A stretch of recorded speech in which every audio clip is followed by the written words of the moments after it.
అందరికీ నమస్కారం. మన తెలుగువారి మొదటి పండుగ నూతన సంవత్సర ఆరంభం అదే ఉగాది. చైత్రమాసం రాగానే ప్రకృతి అంతా కొత్త కళను సంతరించుకుంటుంది.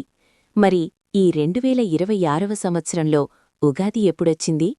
ఈ ఏడాది పేరేమిటి? ఆ రోజు మనం ఏం చెయ్యాలి? ఉగాది పచ్చడి ప్రాముఖ్యత ఏంటి?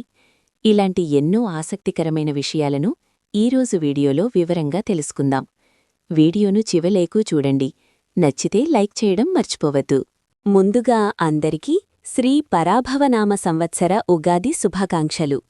ఈ ఏడాది ఉగాది పండుగ మనకు మార్చి 19వ తేదీ గురువారం నాడు వచ్చింది.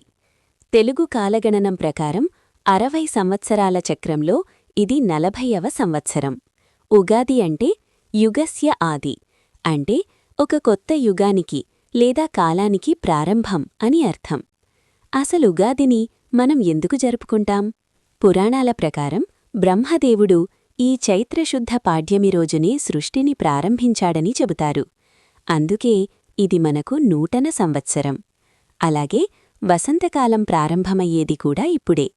చెట్లు చిగుర్చి కోయిలలు కుహూ కుహూ అంటూ రాగాలపన చేసే ఈ కాలం మన మనసుకి ఎంతో ఉత్సాహాన్నిస్తుంది. అలంకరణ: ఇంటి గుమ్మానికి పచ్చని మామిడి ఆకుల తోరణాలు, వేప ఆకులు కట్టాలి.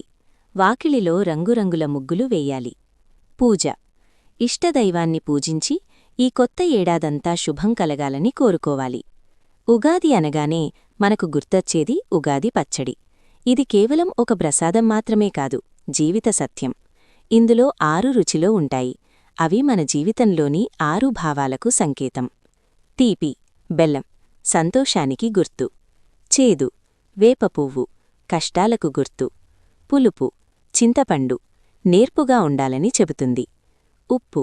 ఉప్పు: భయాన్ని సూచిస్తుంది. కారం: మిరపకాయ, కోపాన్ని సూచిస్తుంది. వగరు: మామిడి ముక్కలు, కొత్త సవాళ్లకు గుర్తు.